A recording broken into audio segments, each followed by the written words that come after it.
Hello दोस्तों, इस video में हम कक्षा 9 गणित के सेकंड चैप्टर बहुपद इसका परिचय करेंगे।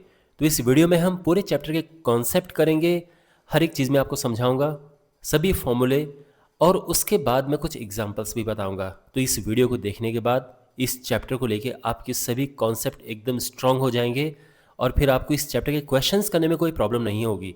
तो इस वीडियो को आप अच्छे से देखना। इस चैप्टर के बाकी वीडियोस के लिए डिस्क्रिप्शन बॉक्स में प्लेलिस्ट चेक करें और चैनल को ज़रूर सब्सक्राइब करें। तो शुरू करते हैं। यहाँ पर आप ये पॉइंट्स देख रहे हैं, ये सभी पॉइंट्स इस चैप्टर में हैं। अगर आपको ये पॉइंट्स आ गए तो यानी चैप्टर बिल्कुल आपकी पकड़ में। तो वन बाय वन हमने इन पॉइंट्स को कवर करना है। ओके, सबसे पहली बात, सबसे शुरू वाली जो बात है वो है कि देखो, आपके पास दो चीज़ें होती हैं, एक है चर और एक है अचर। चर और अचर में क्या अंतर है? चर एक ऐसी चीज़ें होती हैं जिनके मान बदलते रहते हैं। जैसे अगर मैं बात करूं x की, y, कभी कभार हम s t इनको भी चर ले लेते हैं, u v w इनको हम चर ले लेते हैं, इनके मान बदलते हैं। आपने देखा होगा कि x का मान कभी तो आ जाता है 5, कभी आ जाता है 15। तो इनको हम कहते हैं चर, चरते रहते हैं, इधर उधर जाते रहते हैं। अचर का मतलब होता है जिनके मान बिल्कुल फिक्स होते हैं।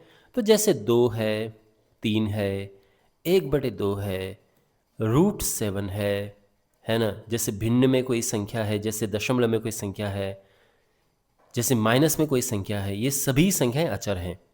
वैसे कभी कभार आपने देखा होगा कि हम ए बी सी को भी अचर ले लेते हैं। वो बस हम कभी कभार ले लेते हैं, वो अलग बात है, लेकिन मेन वैसे अचर यही होते हैं, ठीक है। क्योंकि देखो, जैसे 2 है तो 2 का जो मान है 2, जो 2 का मान अभी है वो हमेशा रहेगा, है ना। जो ये मैंने यहाँ पर लिखा है तो ये 2, इसका मान यही रहेगा, चाहे किसी भी क्वेश्चन में हो 2 2 ही रहेगा। इसलिए इनको कहते हैं कि ये चरते नहीं है, ये अपनी जगह पे फिक्स रहते हैं। तो ये हो गए अचर। तो चर अचर में आपको अंतर समझ आ गया। इनके मान बदलते रहते हैं और इनके मान फिक्स रहते हैं। जब हम इनको आपस में मिक्स करते हैं, जब हम चर और अचर को आपस में मिक्स करते हैं तो क्या बनता है? फिर बनता है व्यंजक। व्यंजक यानी एक्सप्रेशन। तो व्यंजक क्या होता है? देखो, अब मैं यहाँ पे कुछ व्यंजक लिख रहा हूँ। अब देखो करना क्या है, इनको बस आपस में मिक्स करके, कैसे भी मिक्स करके लिख दो। तो जैसे कि 2x, जैसे कि 6y+7, है ना। हम चर और अचर को आपस में मिक्स कर रहे हैं, बीच में कहीं प्लस लगा दो, कहीं माइनस लगा दो, कहीं मत ही लगाओ, कोई बात नहीं।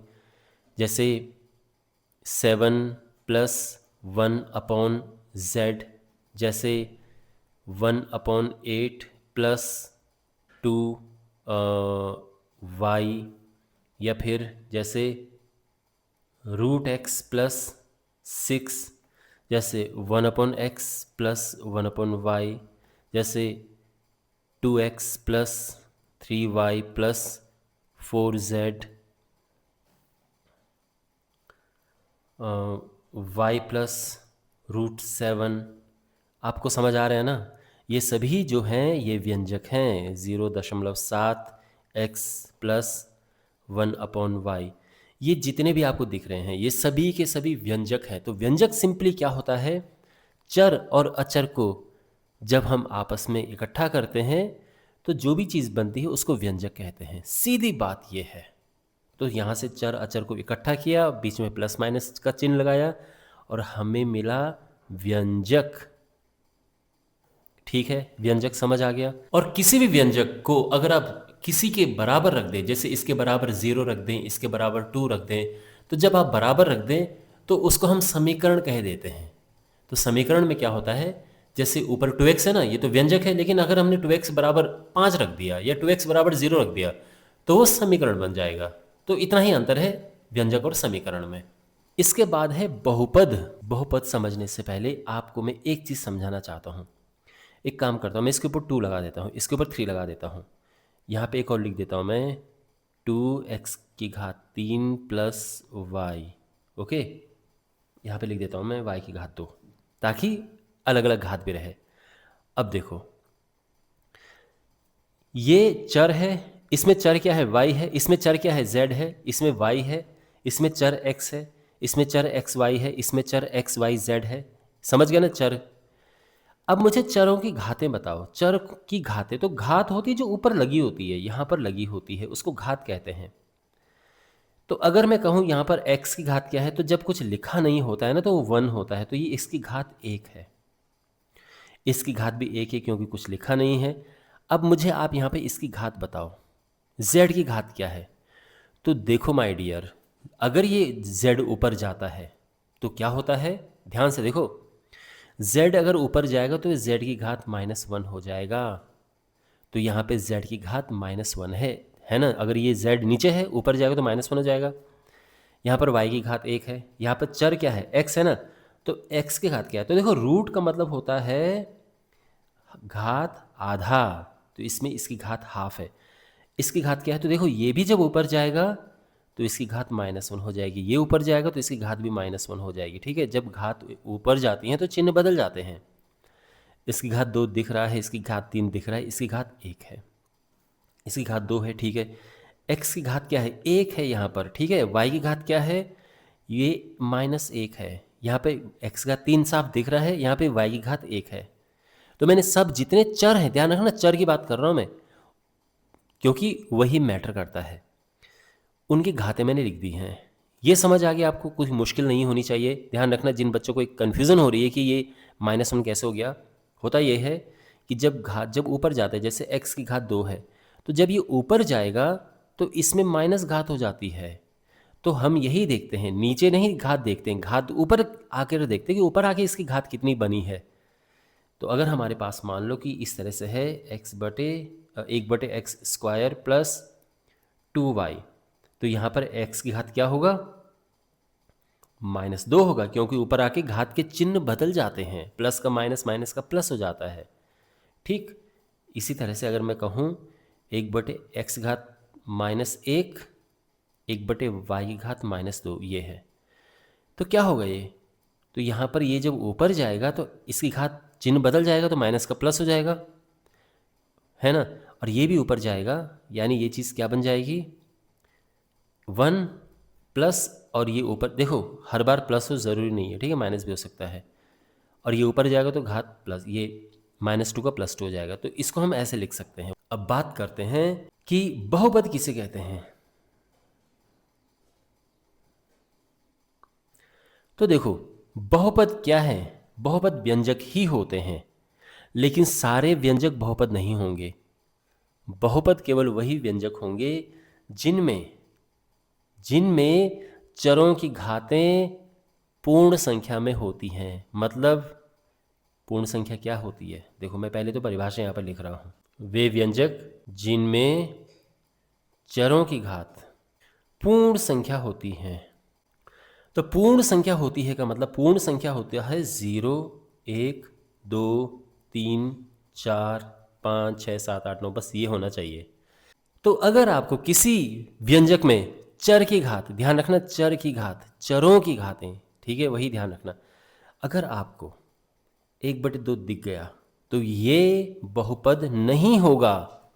ओके, अगर आपको 0.5 घात दिख गई तो बहुपद नहीं होगा, 3/2 दिख गया तो नहीं होगा, माइनस में कुछ दिख गया तो नहीं होगा, बस सिंपल ये होने चाहिए। ओके, तो यहां पर देखो, अब मुझे बताओ इनमें से कौन कौन से बहुपद हैं, कौन कौन से बहुपद हैं। तो देखो यहां पर जो इसकी बात करें, चर की घात क्या है, यहां पर 1 है भाई, 1 है ना। 1 का मतलब क्या है कि ये पूर्ण संख्या है, चर की घात यहां पर पूर्ण संख्या है, तो इसका मतलब ये बहुपद है। अब इसकी बात करते हैं, इसमें चर कौन कौन से हैं, केवल y चर है, उसकी घात क्या है, 1 है। 1 क्या होता है, पूर्ण संख्या होती है, तो ये बहुपद है। यहाँ पर चर z है, z की घात -1 है, -1 पूर्ण संख्या नहीं होती है, तो ये बहुपद नहीं है। यहाँ पर चर क्या है, y है, y की घात 1 है, 1 पूर्ण संख्या होती है, बिल्कुल होती है, तो ये है। ठीक, अब बात करते हैं, अब आप ये सोचोगे कि सर ये तो नीचे है ना, 8 तो नीचे है, 8 ऊपर जाएगा तो -1 होगा। माय फ्रेंड, हम यहाँ पर केवल और केवल चर लेते हैं। अचर कैसा भी हो, अचर चाहे रूट में हो, चाहे वो नीचे हो, चाहे कहीं हो, उससे फ़र्क नहीं पड़ता है, ठीक है ना, उसकी घात कुछ भी हो। हमने चर देखना है, वेरिएबल्स देखने हैं। तो ये बहुपद है। यहाँ पर वेरिएबल चर क्या है, x है, उसकी घात क्या है, उसकी घात है हाफ, आधा। क्या ये पूर्ण संख्या है? बिल्कुल नहीं है पूर्ण संख्या, तो ये बहुपद नहीं है। ये यहाँ पर चर x और y हैं, उनकी घात -1 है, ये भी बिल्कुल बहुपद नहीं है। यहाँ पर क्या घात है, ये 2 है, ये 3 है और ये 1 है ना। इसमें भाई चर क्या है, x है, y है, z है, 3 प्रकार के चर हैं इसमें। लेकिन उनकी घात आप देखो, ये 2 है, ये 3 है, ये 1 है, सभी पूर्ण संख्याएं हैं, तो बिल्कुल ये बहुपद है। क्या ये बहुपद है? तो चर देखो, इसमें कौन सा चर है, y की घात है 2, बिल्कुल ये बहुपद है। ओके, अब फिर से मैं वही कह रहा हूँ कि ये मत देखना कि 7 रूट में है, इससे फ़र्क नहीं पड़ता, हमने केवल चर देखना है।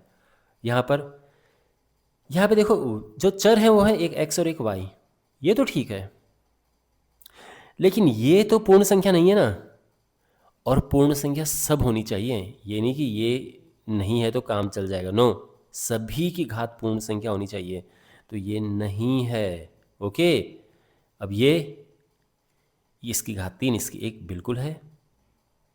अच्छा, अब इसकी बात करें, ये इसमें भले इसकी घात 1 है, लेकिन इसकी घात तो माइनस में है ना, पूर्ण संख्या नहीं है, तो ये बहुपद नहीं है। ये बहुपद है कि नहीं है?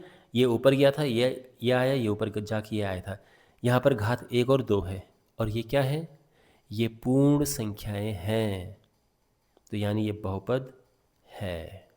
ओके, तो अब मुझे उम्मीद है कि आपको समझ आ गया होगा कि बहुपद किसे कहते हैं। तो देखो, व्यंजक तो सारे होते हैं, लेकिन वे व्यंजक जिनमें चरों की घातें पूर्ण संख्या होती हैं वो बहुपद हो जाते हैं, तो वही मैंने यहाँ पर लिखा है। तो मुझे उम्मीद है कि आपको समझ आ गया होगा बहुपद क्या होते हैं।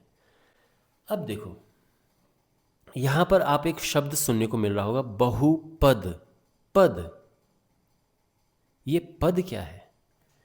तो देखो, जब भी हम किसी बहुपद को लिखते हैं तो उसमें प्लस और माइनस आते हैं। जैसे मैं लिख रहा हूँ x+2, जैसे 6x - y, जैसे 3x² + y - 3, ये सभी बहुपद हैं। ओके, इसके अलावा अगर मैं केवल और केवल लिखूँ 6y, ये भी बहुपद है।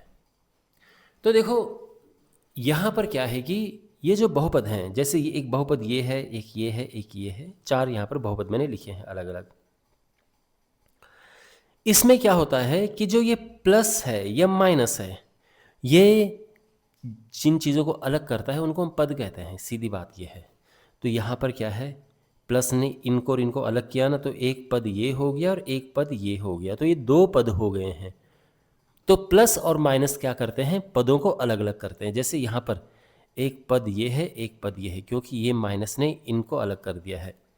यहाँ पर भी ये प्लस है, ये माइनस है, तो इन्होंने इनको अलग अलग कर रखा है, तो एक यहाँ पर एक पद ये है, एक ये है, एक ये है, ठीक है।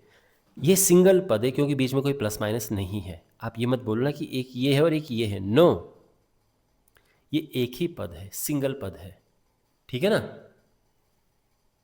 तो यहाँ पर इसमें कितने पद हैं, इसमें एक पद है, इसमें कितने पद हैं, 1 2, इसमें 2, इसमें कितने पद हैं, 3। तो समझ गए पद क्या होते हैं। तो आपने जान ली है घातें क्या होती हैं और आप जान चुके हो पद क्या होते हैं, ठीक। और इन पर आधारित क्या है कि बहुपदों को विभाजित किया गया है। तो अगर हम पदों के आधार पर बहुपदों को विभाजित करें तो क्या होता है, तो जो जिसमें एक पद होता है उसको हम एक पदी कहते हैं, एक पदी, एक पदी। ओके, हैं सारे बहुपद, बाय द वे ध्यान रखना, इसको हम कहते हैं द्विपदी। देखो एक पदी बोलो या एक पद बोलो, दोनों चलते हैं, ठीक है ना, आपको दोनों ही देखने को मिल जाएंगे। ये है द्विपद, ये भी द्विपद है, इसमें दो पद हैं। और ये क्या होगा, इसमें तीन पद हैं, तो समझ आ गया होगा आपको। ये है त्रिपद, या तो त्रिपद बोलो या त्रिपदी बहुपद बोलो। तो और बाय द वे बहुपद सारे हैं, ठीक है ना, ये ध्यान रखना। तो ये एक पद, द्विपद और त्रिपद, आपके पास त्रिपद तक है, ठीक है ना, उसके आगे फिर ऐसा कुछ नहीं है, आपको त्रिपद तक ध्यान रखना है। तो एक पदी, द्विपद, त्रिपद।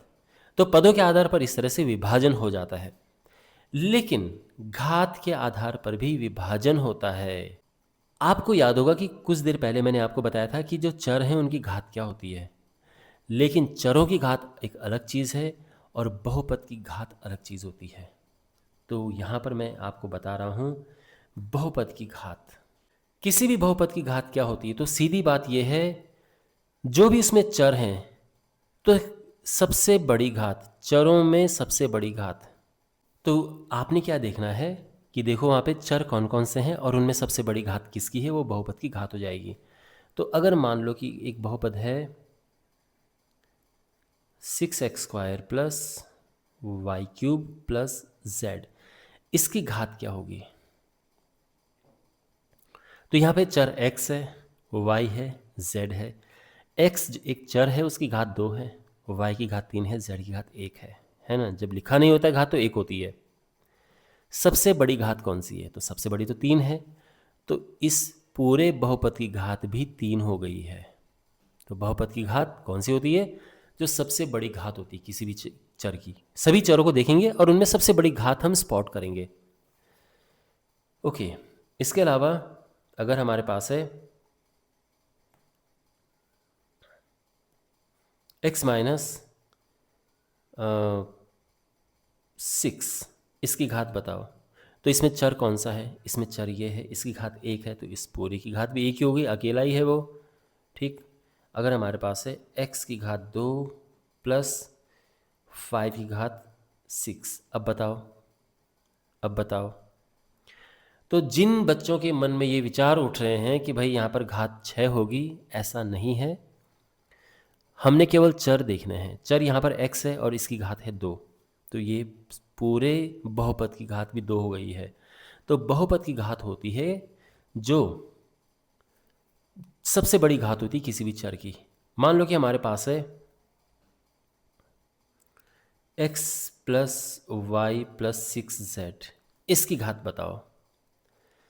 यहाँ पर इसकी घात क्या है भाई, कुछ लिखा नहीं तो 1 है, यहाँ भी लिखा नहीं घात पे तो 1 है, यहाँ भी लिखा नहीं घात पे तो 1 है, तो सब 1 1 1 है, तो सबसे बड़ी भी 1 ही हो गई फिर, ठीक है ना। अच्छा, मान लीजिए कि आपके पास केवल और केवल लिखा है 5 और ये पूछा जाए कि इसकी घात बताओ, अब 5 की घात बताओ। तो ये ध्यान रखना, ये है अचर, पूरा अचर है ये, इसमें चर है ही नहीं। तो जब चर है ही नहीं तो इसकी घात होती है 0, ध्यान रखना 0। ओके, जब केवल और केवल अचर होता है, और अचर भी कौन सा, 0 के अलावा, अभी मैं आपको बताऊंगा आगे, कोई भी है, 1 है, 2 है, 3 है, 4 है, 1/2 कुछ भी है, उसकी अगर आपसे पूछा जाए कि इस बहुपद की घात बताओ, देखो बहुपद ये भी अपने आप में बहुपद है, ध्यान रखना। अगर केवल और केवल 5 लिखा है, केवल और केवल अगर ध्यान रखना 0 लिखा है, तो भी ये अपने आप में बहुपद है, इस बात का ध्यान रखना। तो ये बहुपद है और ये अचर बहुपद है, इसकी घात 0 होगी। लेकिन ध्यान रखना 0 0, इस बहुपद की घात क्या है, तो इसकी घात है, ध्यान से सुनिए, बहुत इंपॉर्टेंट क्वेश्चन है, बहुत बहुत बहुत इंपॉर्टेंट क्वेश्चन। परिभाषित नहीं। तो 0 की घात क्या होती है, परिभाषित नहीं, इसका ध्यान रखना। अगर केवल आपके पास 0 बहुपद है, इसका नाम ही 0 बहुपद है, इसकी घात क्या होगी, परिभाषित नहीं। तो घात आपको समझ आ गई। आपने क्या करना है, चरों को देखना है और सबसे बड़ी घात देखो। अगर कोई आपसे ये पूछे कि भाई एक बहुपद है x की घात 1/2 प्लस 1/y प्लस z, इसकी घात बताओ, तो यहाँ पर आप ये सोच रहे होंगे कि इसकी घात तो आधा है, ये y ऊपर जाएगा तो इसकी घात -1 हो जाएगी, और z की घात 1 है, तो ये आधा है, ये -1 है, ये 1 है। तो भाई इन तीनों में से अगर देखा जाए तो सबसे बड़ा 1 है, इसकी घात 1 हो गई। लेकिन नहीं, बिल्कुल नहीं। आप ये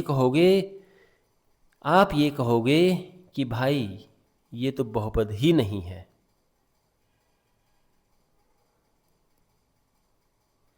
ये बहुपद ही नहीं है,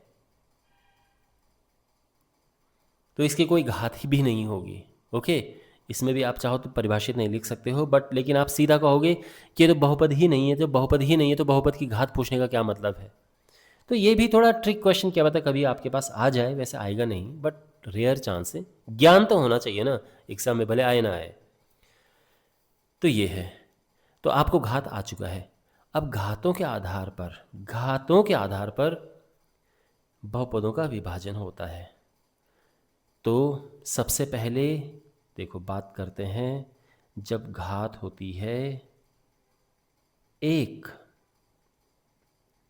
ऐसे बहुपदों को क्या कहते हैं? उदाहरण के लिए जैसे मान लो मेरे पास है 2x प्लस वाई, ठीक है, 2x प्लस वाई, जैसे x माइनस 6, जैसे 5 माइनस जेड। आप देखोगे हर बार घात 1 है। भाई यहाँ पे इसकी घात 1, इसकी घात 1, तो पूरे बहुपद की घात 1 हो गई। यहाँ पे इसकी घात 1 है, यहाँ पर z जो है चर देखना होता है ना, z की घात 1 है, तो यहाँ पर घात सबकी 1 1 1 है। तो ऐसे बहुपदों को हम रैखिक बहुपद कहते हैं। तो रैखिक बहुपद कौन से बहुपद होते हैं? जिनकी घात 1 होती है। ऐसे बहुपद जिनकी घात 1 होती है वो रैखिक बहुपद होते हैं। ये सभी रैखिक बहुपद हैं।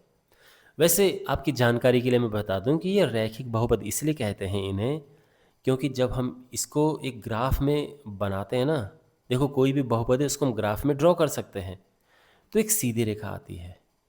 ये आप जितना भी बनाओगे, एक ये बहुपद एक सीधी रेखा दिखाएगा। तो इसीलिए इसका नाम ही रैखिक बहुपद है। ठीक, अच्छा बात करते हैं घात जब 2 होती है।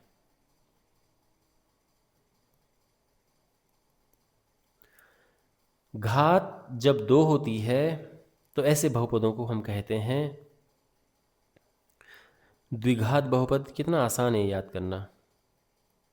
इंग्लिश में क्वाड्रेटिक इक्वेशन थोड़ा मुश्किल होता है, बट हिंदी में सिंपल है, द्विघात बहुपद। और उदाहरण के लिए जैसे x² + 6, जैसे x² + y + 5, तो इसकी घात भी 2 है और यहाँ पे इस बहुपद की घात भी 2 है, तो ये द्विघात बहुपद हो गए। इसके बाद अगर घात 3 हो तो आप समझ ही गए होंगे,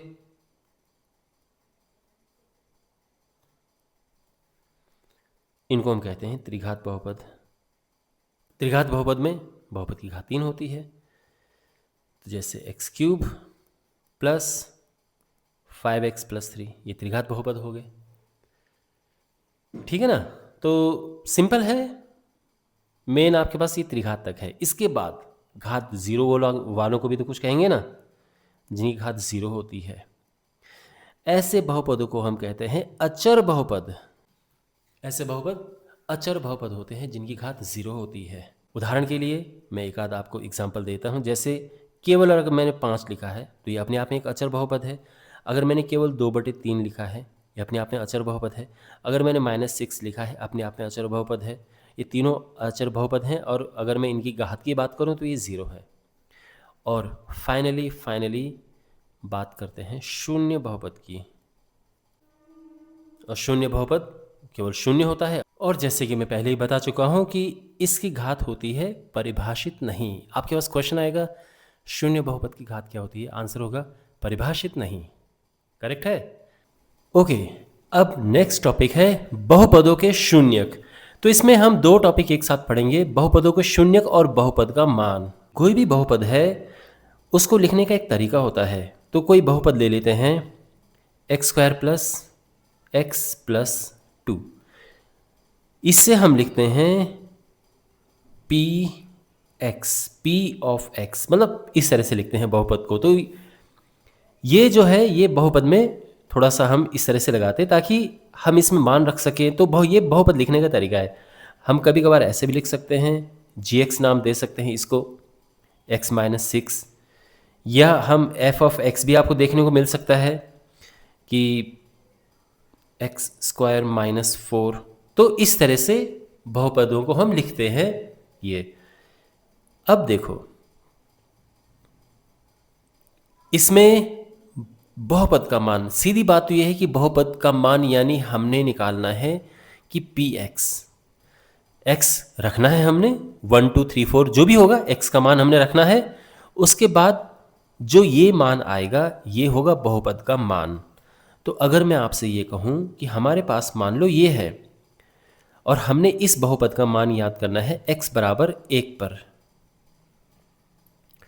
x बराबर 1 रखना है हमने, इस बहुपद का मान याद करना है। तो क्या करेंगे हम, तो हम x की जगह पे 1 रख देंगे, x की जगह पे 1 रख देंगे, यहाँ भी x की जगह पे 1 रखो, यहाँ भी 1 रखो, फिर ये 2 अपना है ही, ये हुआ 1 + 1 + 2 और ये आ चुका है 4।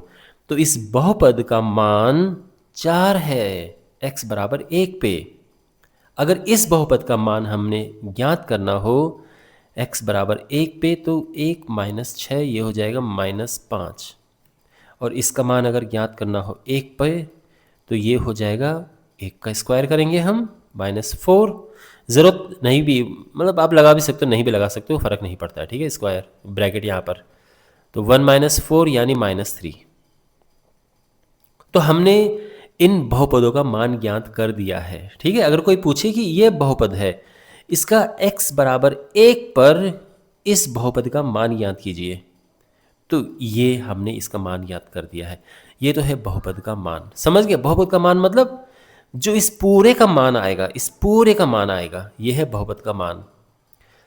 अब आप देखो, मान लो कि हमारे पास एक बहुपद है px = x² - 4। मान लो कि ये बहुपद है और हमने x बराबर 2 पर इसका मान ज्ञात करना है।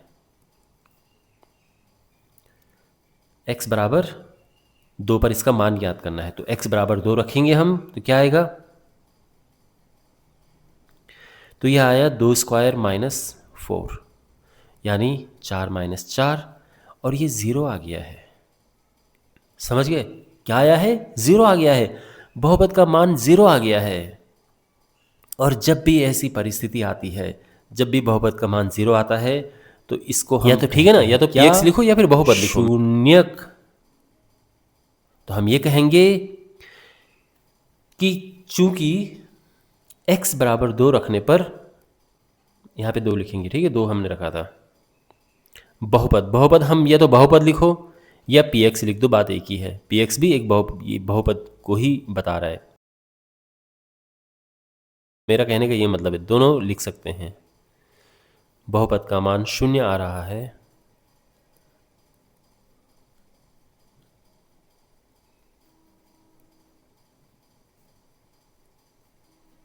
इसीलिए 2 बहुपद का एक शून्यक है, समझे ना। तो चूंकि x बराबर 2 रखने पे बहुपद का मान 0 आ रहा है, इसलिए 2 बहुपद का एक शून्यक है। ऐसे तो हमने देखना है कि 0 कब आ रहा है। अगर x का जो भी मान हम रखेंगे, अगर ये पूरा 0 आता है तो वो शून्यक हो गया। अगर हम यहाँ पर x बराबर रखते हैं -2, देखो अब -2 रखने से क्या आ रहा है, ध्यान रखना, यहाँ पर x की जगह पे -2 रखना है ना, -2² - 4, -2 का वर्ग होता है 4, और ये फिर से 0 आ रहा है, तो फिर वही लिखेंगे हम कि x बराबर -2 रखने पर बहुपद का मान 0 आ रहा है, इसलिए यह बहुपद का एक शून्यक है। तो इस बहुपद के शून्यक क्या आ चुके हैं, इस बहुपद के शून्यक क्या क्या आए हैं, 2 आया है और साथ में -2 भी है। ओके, अगर मैं कहूं कि क्या x बराबर 1 इस बहुपद का शून्यक है, क्या x बराबर 1 x² - 4, ये जो बहुपद है इसको चाहो तो px के साथ लिख दो,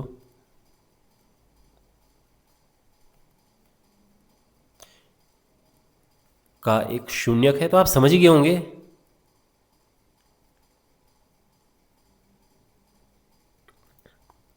तो हमने क्या करना है, x की जगह पे 1 रख देना है। तो क्या आएगा, ये तो -3 आ रहा है, 0 नहीं आ रहा है, तो हम कहेंगे कि यह शून्यक नहीं है। ठीक है ना। अच्छा, चलो एक काम करो, आप मुझे शून्यक बताओ। यहां पर बहुत आसान है, आप कर लेंगे।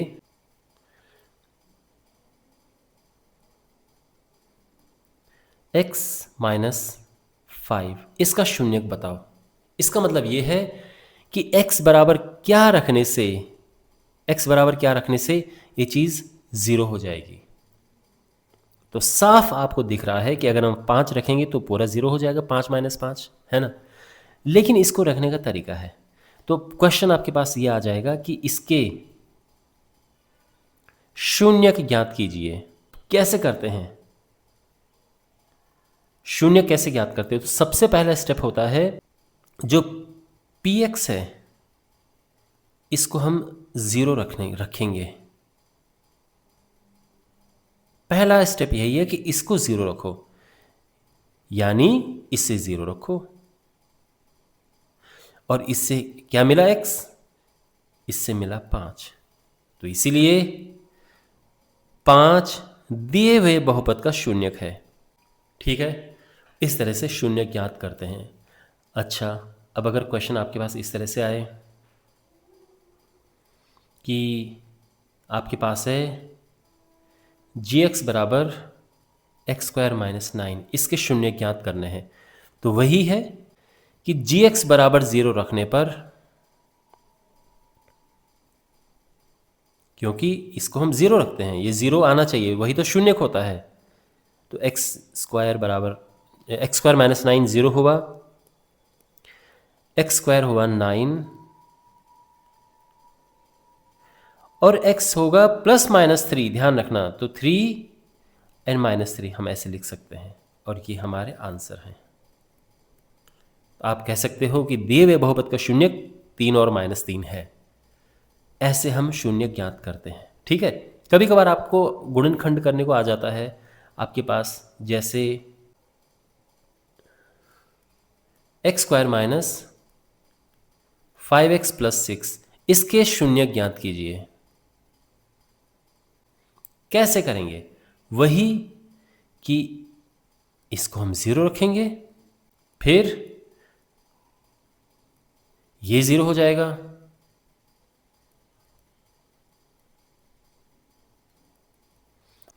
अब हमने करने हैं यहां पर इनके गुणनखंड। तो इनके गुणनखंड हम कैसे करते हैं पता है ना आपको? इसको कहते हैं मिडिल टर्म स्प्लिटिंग मेथड।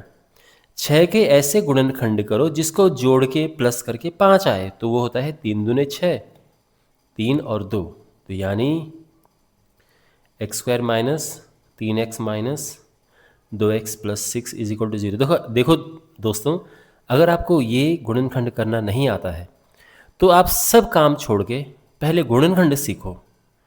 बिना गुणनखंड के आप 9th क्लास के अगर मैथ्स पढ़ रहे हो तो आपको बहुत कष्ट होने वाला है आगे। तो सबसे पहले आप गुणनखंड सीखो। अगर आप चाहते हो कि मैं आपके लिए गुणनखंड के वीडियोस बता दूं, क्योंकि मैंने ऑलरेडी वीडियोस अपलोड कर रखे हैं, तो आप कमेंट बॉक्स में लिखना, मैं आपको वीडियो की लिंक दे दूंगा। आप उनको देखोगे तो आपको गुणनखंड आ जाएंगे, बहुत अच्छे से आ जाएंगे। मेरे वीडियोस पे लाखों व्यूज़ हैं गुणनखंड वाले पे, तो अगर आपको चाहिए तो बता देना। और अगर आपको पहले से आते हैं फिर तो बात ही क्या है, अच्छी बात है।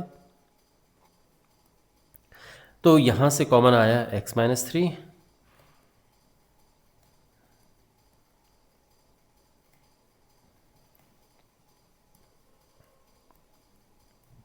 x - 3 दोनों से कॉमन लिया, इतना ठीक है। अब हम एक एक करके इनको 0 रखेंगे। तो x - 3 को जब हम 0 रखेंगे तो x आ जाएगा, 3 उस साइड जाएगा 3, और x - 2 हम रखेंगे 0, तो फिर x आएगा 2। तो इसीलिए इसके शून्य क्या हो गए,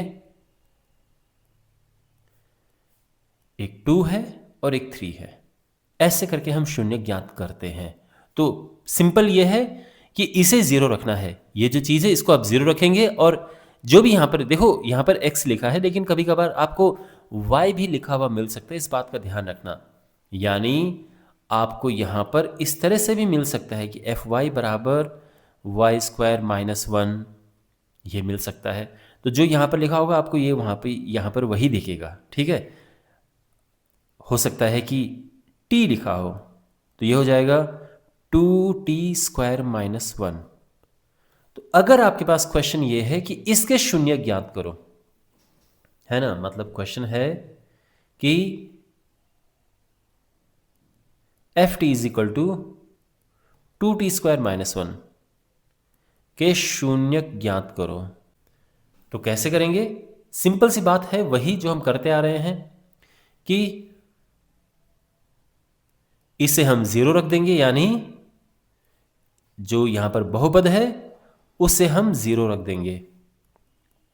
फिर आएगा 2t² बराबर एक उठ साइड जाएगा, फिर यहाँ पे t² मिलेगा 1/2, ठीक है ना। और इसके बाद क्या होगा? t आ जाएगा, ध्यान रखना स्क्वायर हटता है तो यहाँ पर प्लस माइनस आता है, और ये रूट का देखो स्क्वायर हटता है ना तो यहाँ पे रूट आ जाएगा 1/2। अब एक का रूट तो एक होता है, तो इसमें एक में रूट लगाने की ज़रूरत नहीं है, केवल 2 में हम लगा देंगे तो ये होगा। तो इसीलिए इसके शून्य क्या हो गए?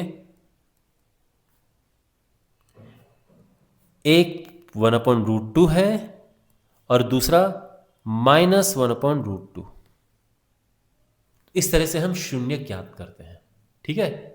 अब हमारे पास है गुणनखंड प्रमेय, बहुत इंपॉर्टेंट प्रमेय है ये, तो समझिए कि ये क्या है।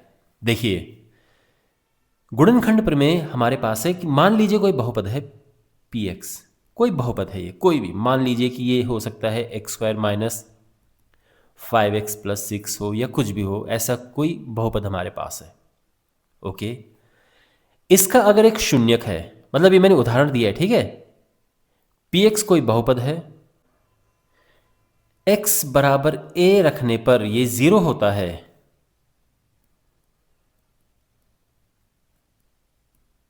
अगर x बराबर a हम रखेंगे, a रखेंगे यानी 1 2 3 4 कुछ भी हो सकता है। ये कहाँ पे रखेंगे? जैसे बहुपद में रखते हैं, याद है? याद है ना, बहुपद में हमने पीछे रखा था। अगर ये रखने पर ज़ीरो आता है तो हम कह सकते हैं कि x माइनस a बहुपद का गुणनखंड है।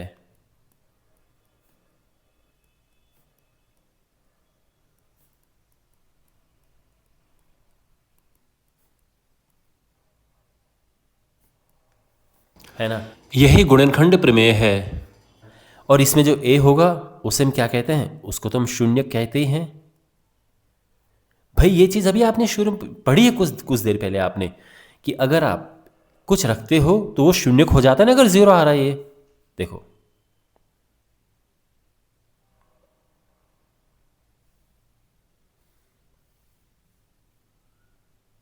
यहां पर देखो, यहां पर हमने क्या किया था? x बराबर 2 रखा था, x बराबर 2 रखने पे ज़ीरो आ गया, तो हमने इसको क्या कहा था? शून्य कहा था ना। तो जब हम x बराबर कुछ रखते हैं और वो ज़ीरो आ जाता है उसको हम शून्य कहते हैं। लेकिन यहीं पे ध्यान रखना, अगर मैं इसको इस साइड लेकर चला जाऊं तो क्या हो जाएगा? x माइनस 2 हो जाएगा ना। ये इसका एक गुणनखंड होगा। गुणनखंड होगा किसका? इस बहुपद का।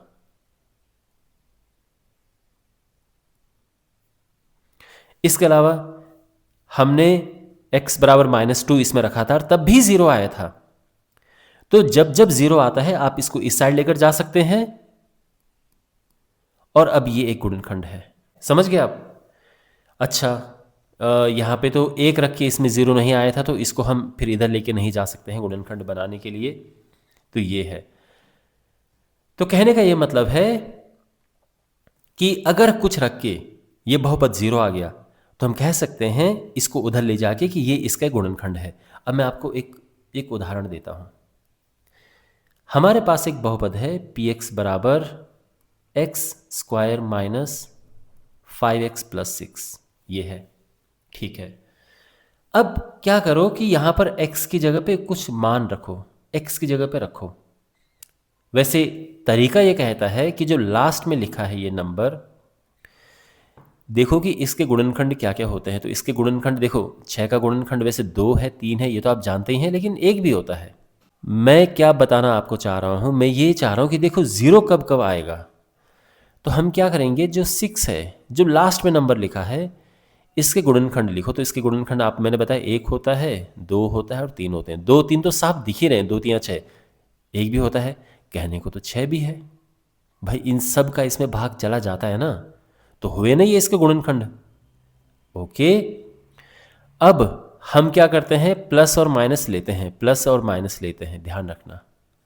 तो ये बात ध्यान रखना कि +1 और -1 लेंगे, फिर +2 -2 लेंगे, फिर +3 -3, फिर +6 -6, कभी ना कभी तो ये 0 आएगा। 1 रख के हमने देखा कि ये 0 नहीं आ रहा है, ये 2 आ जा रहा है, 0 नहीं आ रहा है। ओके, -1 रख के देखो, -1 रख के ये हुआ 1, ये हुआ -1 रख के क्या हो रहा है, अरे नहीं, अब तो 0 आएगा ही नहीं वैसे भी। 2 रख के देखते हैं, 2 रख के देखो, ये हुआ 4, 5 दूने 10 प्लस 6, 10 में से 10 गया और ये हुआ 0। 2 रखने पे 0 आ गया, ध्यान रखना। तो हम अब यहाँ पर लिखेंगे कि x बराबर 2 रखने पर, ये रफ काम है, ये फेयर काम है, ठीक है, ये रफ काम है। x बराबर 2 रखने पर, x बराबर हम 2 रखेंगे तो क्या होगा, x की जगह पे 2, 2 स्क्वायर माइनस 4 माइनस 10 प्लस 6, कितना हुआ ये, 10 में से 10 गया और ये आ गया है 0। तो हम ये कहेंगे क्योंकि ये 0 आ गया है, इसीलिए 2 उस तरफ लेकर जाओ, क्या होगा, x माइनस 2, है ना, x माइनस 2 बहुपद का, या तो px लिखो या बहुपद लिखो, का एक गुणनखंड है। और चाहो तो आप यहाँ पर और डिटेल में लिखना चाहो तो आप लिख सकते हैं कि इसीलिए गुणनखंड प्रमेय से ये इसका एक गुणनखंड है। तो जब भी जिसे रखने पर 0 आ जाएगा, हम उसे उस साइड लेकर जाएंगे और वो गुणनखंड आ जाएगा, सीधी बात है। अब एक काम करो, यहाँ पर कुछ और भी रख के देखो, -2 रख के देखो, क्या 0 आ रहा है। -2 रखेंगे यहाँ पर तो ये आएगा 4 + 10, नहीं 0 तो आएगा ही नहीं। अब 3 रख के देखते हैं, 3 रखेंगे तो क्या होगा, 3 3 9 -5 3 15 प्लस 6, अरे वाह, ये तो 0 आ रहा है 3 रखने पे। तो हम लिखेंगे कि x बराबर 3 रखने पर, x बराबर 3 हमने रखा तो क्या होगा, x बराबर 3 रखना है यहाँ पे, 3 स्क्वायर -5 × 3 + 6, तो ये होगा 9 - 15 + 6, 15 - 15, ये हुआ 0। तो हम कहेंगे कि इसीलिए गुणनखंड प्रमेय से, अब देखो 3 रखने पे 0 आ रहा है, तो 3 को उस तरफ लेकर जाएंगे हम, x - 3 हो जाएगा। तो x - 3 px का एक गुणनखंड है, समझे आप, यानी ये इसका गुणन। तो इसके गुणनखंड क्या क्या आए, जो px हमारे पास था, बहुपद, देखो बहुपद हमारे पास ये है ना, तो इसके गुणनखंड क्या क्या है, एक तो x - 2 आया था ऊपर, और एक x - 3 आ चुका है, ठीक है। और ये एक्चुअल में हमने इसके गुणनखंड कर दिए हैं। तो हमने इसके गुणनखंड कैसे किए, गुणनखंड प्रमेय की मदद से हमने गुणनखंड किए।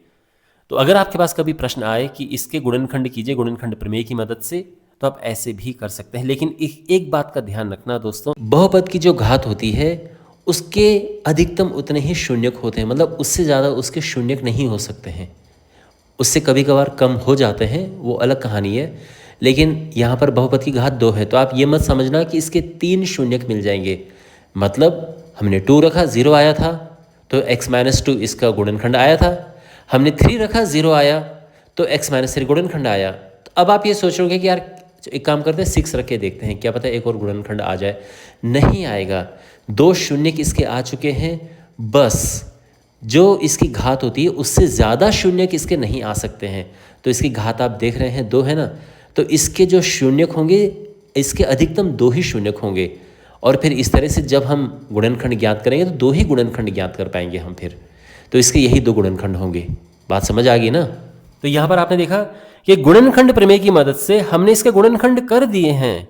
तो आपके पास अगर क्वेश्चन ऐसे आता है कि इसके गुणनखंड कीजिए गुणनखंड प्रमेय की मदद से, तो आप ऐसे कर सकते हैं और ऐसे क्वेश्चंस आते हैं आपके पास। ओके, तो ये ध्यान रखना। एक और बात मैं आपको बताता हूं कि यहां पर अगर कभी क्वेश्चन आए कि इसके गुणनखंड कीजिए गुणनखंड प्रमेय की मदद से, तो फिर आप सुनिए बात को। हाँ, तो यहां पर जब आपने सबसे पहले हमारे पास क्वेश्चन जब ये था, ये हमने क्वेश्चन जब लिखा हुआ था कि px ये है, तो एक गुणनखंड तो हमारा पहले आ गया था, ये पहले आ गया था ना x-2, बिल्कुल। अब उसके बाद अगर आप चाहते हो, अगर आप चाहो तो दूसरा गुणनखंड, यानी इसका जो दूसरा गुणनखंड हमने निकाला इस मेथड से, अगर आप चाहो तो दूसरे तरह से भी निकाल सकते हो। वो कैसे? वो भाग देके, कि इसमें हम भाग देंगे जो एक गुणनखंड हमारा पहले से ही आ चुका है। ठीक है, कभी कभार ये बहुत काम आता है। अभी आपको लग रहा होगा कि सर अच्छा खासा हमारे आ तो रखे हैं, लेकिन देखो मेरा काम है आपको सब कुछ सिखाना, तो मैं सिखा रहा हूँ जो जो आपके सिलेबस में है, सारा कुछ सिखाना है मैंने आपको। तो इस तरह से आपने अपने टीचर्स को भी आप देखोगे कि एक गुणनखंड तो निकाल देंगे वो गुणनखंड प्रमेय की मदद से, लेकिन दूसरा गुणनखंड ज्ञात करेंगे ऐसे भाग देकर। तो ऐसे भाग देकर भी आप ज्ञात कर सकते हैं, लेकिन फिर बात वही है कि आपको भाग देना आना चाहिए।